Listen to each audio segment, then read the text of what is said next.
The voting has, in fact, now it's done for the third phase of elections. It's 6:05. Any voter who is already inside the polling booth will be the only ones, those who are still, in fact, they would be able to exercise their franchise. Anybody who was, in fact, now left behind at 6 p.m., you cannot enter any polling booths. So voting for the third phase, which covered 93 constituencies across 10 states and union territory, is over. Now, the election today brings to an end polling on more than half of the 543 Lok Sabha constituencies. Remember, 102 in the first phase, 88 in the second phase, and then, of course, 98 in the second phase, and then 93 of these constituencies now in phase 3. Now, 5 states with this phase completely are done for their Lok Sabha constituencies. Assam, Chhattisgarh, Goa, Karnataka and Gujarat. Polling on this third phase is crucial for the BJP in their Mission 400. This, in fact, is happening in the strongholds of the Bharatiya Janata Party. States like Gujarat, which gave BJP 100% result, 26 out of 26 in 2014 and 2019. Madhya Pradesh, where the BJP won all but one seat, and UP, where the BJP is hoping that they would be able to increase their tally because, remember, in 2019, the alliance of Samajwadi Party and the BSP was, in fact, able to win a few seats in Uttar Pradesh. Maharashtra, where 11 of 48 seats have voted today, has proven, in fact, very difficult to read, even for seasoned political pundits. 24 seats in Maharashtra now have completed the polling, so that is half of Maharashtra already done. Gujarat so far has registered 47% polling percentage voting. Maharashtra 42.6, MP 54.1, Assam 63.1, Karnataka 54.2, Uttar Pradesh 46.8 and Bengal 63.1. This is till 3 p.m. in various states. Till 5 p.m. what we know at this moment that the voting percentage across the country is about 60%. Overall, ladies and gentlemen, remember 60.2% till 5 p.m. In 2019, in fact, the polling percentage was about just over 66%. Let me now, we have the latest numbers of 5 p.m. for various states. Assam has, in fact, gone to 74.9%. Bihar, 56% voting. So less voting so far in Bihar compared to Chhattisgarh, which is 66.9%. High voting percentage and turnout in Goa, good to see there, 72.5%. Again, low voting in Gujarat, 55.2%. Karnataka, 66.1%. Maharashtra, 53.4%. Madhya Pradesh, 62.3%. Uttar Pradesh, 55.1%. And West Bengal, high voting percentage, 73.9%, almost 74% voting there in West Bengal as well. This is at least, it seems that the trend is encouraging if you compare it to phase 1 and phase 2, which saw a decline in the polling percentage. There were some big faces also, ladies and gentlemen, those who are in the fray in this phase. Amit Shah from Gandhinagar, the Home Minister. Mansukh Mandavia, another minister from Porbandar in Gujarat. Jyotiraditya Scindia fighting his first election on the Bharatiya Janata Party ticket from Guna. Digvijay Singh, former Chief Minister, Congress veteran, and from Rajgarh, it's joining Guna. Shivraj Singh Chauhan from Vidisha. He is, in fact, back after almost 20 years in the Lok Sabha fray. Dimple Yadav, her battle to try and save the family bastion of Mainpuri. Anand Gite from Raigarh, Supriya Sule. This is the most watched, in fact, constituency in Maharashtra. Baramati, Supriya Sule against Ajit Pawar's wife and Sunitra Pawar. Also, and Badruddin Ajmal from AIUDF in Assam, Prahlad Joshi, the minister in Karnataka. So a lot of big faces, their fate has also been sealed as far as this voting is concerned. Let me bring in my colleagues, Tanishq Punjabi, who is joining us from Mainpuri in Uttar Pradesh. Saurabh Gupta is joining us from Malda in West Bengal. We'll also, in fact, go across to Pratibha in Karnataka. And we also has Aishwarya, who is joining us from Gwalior to tell us about the hot seat of Guna. Tanish, coming to you first. Uttar Pradesh, in comparison to the other states, has seen less voting. The voting has ended. There will be few voters inside the polling booths. What has been the trend, and what are you picking up from various quarters, specifically talking about the Mainpuri seat? Well, Ankit, the voting definitely compared to other states has been lesser here in Uttar Pradesh. But if we compare it to phase 1 and phase 2, it seems the situation seems slightly better here. But of course, there is a little decrease if we compare it to 2019. Remember, these are just 5 p.m. voter turnout. After this, 1 hour of voting also took place, and then we will get the final result. So of course, this time we can hope for a better voter turnout if comparing to phase 1 and phase 2. But talking about the seats which went to voting today, one of them was of course Sambal, which saw a high voter turnout compared to rest of the 9 seats, around 61%. So by 5 p.m. it has seen around 61% of voter turnout compared to other 9 seats which saw around 55 to 56%. The lowest being Agra with 51%. The average voter turnout of Uttar Pradesh is around 55.13%, as you mentioned. Talking about Mainpuri, of course, earlier in the day there were people did come out to vote, especially women. Women were coming out to vote in the morning, because of course they have to first, they thought of first finishing the, casting their vote and then getting on with the household work. We saw a lot of women coming out in the morning, but of course there was a huge decline. There were hardly any people seen in a lot of booths in Mainpuri, but that improved towards the evening, and there were people again coming to cast their vote. So Mainpuri has seen around 55.13% of voter turnout. The figures are yet to be updated, but in Mainpuri, of course, very important hot seat. It is Dimple Yadav, the Bahu of the Yadav family, fighting against Jaiveer Singh, the minister in the UP government. And Mainpuri, as we all know, it has been a Samajwadi Party stronghold for the longest time, and it is a sort of litmus test for Dimple Yadav this time. Yes. Dimple Yadav, will she be able to, in fact, carry on the legacy of Netaji Mulayam Singh Yadav? This is his bastion. It used to be his seat. Let me very quickly now take you to Madhya Pradesh, where in Gwalior, my colleague Aishwarya is waiting for us. Aishwarya, now this is an important phase for the Bharatiya Janata Party. Last time when the elections took place on all these seats in the phase 3, all these seats were won by the BJP. For the first time, Jyotiraditya Scindia is fighting on a BJP ticket, adjoining constituency, Digvijay Singh. What is the sense that you are picking up from the ground?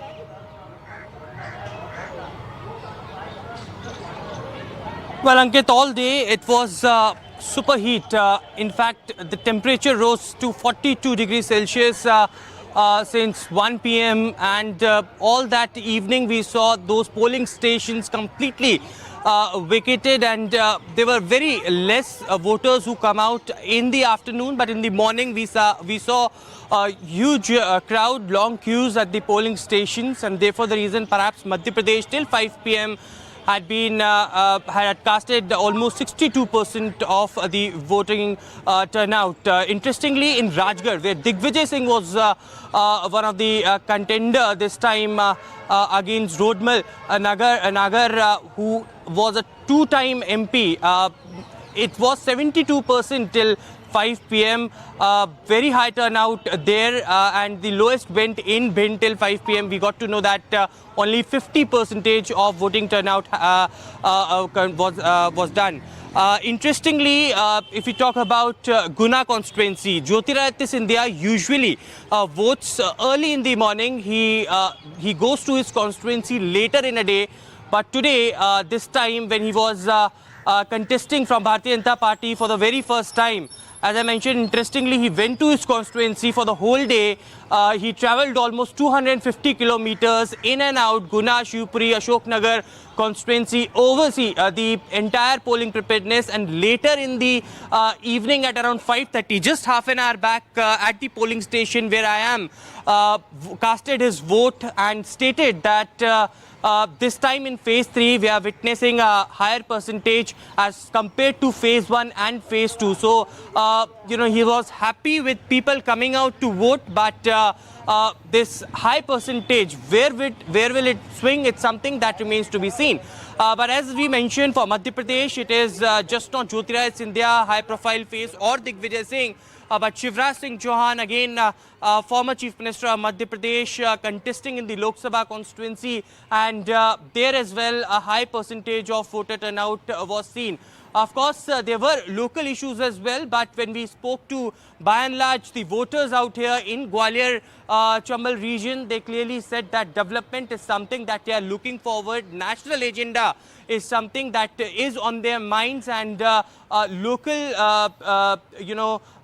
for the local agendas, they will vote in assembly. So that's what somewhere was in the mind of the voters. But in Gwalior, of course, both the candidates who were contesting from Bharatiya Janata Party or the Congress are the losing losing candidates from the assembly polls which recently held in Gwalior. So it would be very interesting to see which way the Gwalior Chambal region will swing this time as well. Absolutely. Completely on the side of the Bharatiya Janata Party, or whether Congress will open their account. We'll have to wait and see when the last vote is counted on the day of the results. That is on June 4th, when the EVMs open. And with that, we'll only know who, in fact, has an upper hand. Saurabh is in West Bengal. 4 seats of West Bengal polling today. Saurabh, for the BJP, they would be looking at making some gains, because last time out of these 4 seats, they lost 3. For Mamata Banerjee, the task, and for also the Congress, because there is 1 seat that the Congress party won in 2019, they would be hoping to retain what they at least had in the last election. That's right. Very crucial for the Congress party more so to retain what it had in the last election, because remember, they just won 2 seats, one of which went to polls today. And that, of course, is the seat of Malda South, where I am currently. And now, obviously, this has been a tough contest even in Malda South. And one of the things that the BJP would be very interested at looking at is perhaps in this competition between the Trinamool Congress and the Congress, if their candidate can get enough votes, and if these two cancel each other out, then their candidate might very well sail past, that figure in the first past the poll system. So, obviously, the BJP is closely watching this contest. That is Malda South. Malda North, again, last time what happened was 2 members of the Ghani Khan family contested on behalf of the Congress and the Trinamool Congress. They cut each other's votes, and then, of course, the BJP sailed through with a huge margin, in fact, Khoghen Murmu. Then you also have I beg your pardon, then you have Murshidabad and Jangipur. Jangipur was the seat of the late, Pranab Mukherjee. He represented that seat twice. And you also had Murshidabad, where this time the CPIM has fielded its senior leader, Mohammad Salim. And with the India alliance falling apart in West Bengal, it is crucial to note what happens in these seats, because these are the seats where the India alliance would have made a huge difference in terms of winning or losing. And therefore, it's quite interesting to note what happens to these seats when we open those ballot, voting machines, and when we count those voting machines on the 4th of June, we will know. But yes, 4 very important seats have gone to polls. Along with this, we've completed polls in North Bengal. The entire North Bengal region has finished voting. Most of these seats were held by the BJP, except the 1 seat that went to vote today, which was, of course, the Congress's held seat in Malda South. But apart from that, in 2019, the BJP won all the seats that have voted so far. Now, Murshidabad and Jangipur were won by the Trinamool Congress. Malda North was won by the BJP, and Malda South was won by the Congress. Right. But West Bengal still has a long schedule to go. All of South Bengal, all of Jangal Mahal, Midnapur, all are yet to vote, and we will vote, like in all 7 phases of this election. It's a long election. In any case, one of the longest that we have seen in the last few decades. In West Bengal would be polling in, as my colleague Saurabh is saying, in or more or less all the phases of this election. Let me take you to Karnataka now. Pratibha is joining us from Karnataka. 14 seats, Pratibha. All the 14 were won by the Bharatiya Janata Party. So the challenge is for the BJP to ensure that they retain these seats in their Mission 400. What has been the reaction of the voters so far? How has been the voting throughout the day?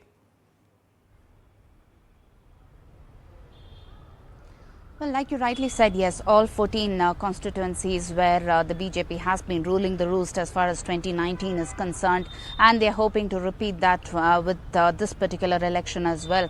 And we're talking of the North Karnataka belt as well as central Karnataka there, with Lingayat being one of the dominant communities there and also the strongest voting base as far as BJP is concerned. The main face-off in these constituencies has been between the BJP and the Congress. In fact, the previous phase saw JDS play a role in 3 constituencies. Well, they are absent here as far as the next phase of the Lok Sabha election is concerned in Karnataka. With this, Karnataka completes its voting here, and it has been quite an eventful 2 elections that Karnataka witnessed, 2 phases of the election that Karnataka witnessed. The previous phase did see the poll plank that talked about Modi guarantees versus the Congress guarantees. This time around, the biggest election controversy there with respect to the Prajwal Revanna case, and it will be pretty interesting to see how that could affect the poll prospects, because the Congress going all out in its attack against the BJP as well as the JDS, both of them who are in alliance here in Karnataka. The BJP distancing itself from the scandal and focusing on the Modi guarantees all the way in terms of its poll plank there. And that will be definitely quite an interesting poll plank that was played out as far as this particular election is concerned. It will be interesting to see whether the BJP would repeat history as far as 2019 is concerned, or whether the Congress would repeat history as far as the assembly election, replicating that model in the Lok Sabha election is concerned. Back of to course, you. it's a big battle and a straight battle between the Congress and the BJP there in Karnataka. Let me now, in fact, shift focus to Bihar, where my colleague Prabhakar is with us at this moment. Prabhakar, the voting has ended. I believe you're standing outside a polling booth. People, those who are inside, those who are able to enter before 6 p.m. are the only ones, those who are allowed to vote at this moment. But in Bihar, an interesting battle. All 5 seats which have gone to polls in this phase were won by the BJP. What's the sense that you're picking up from the ground?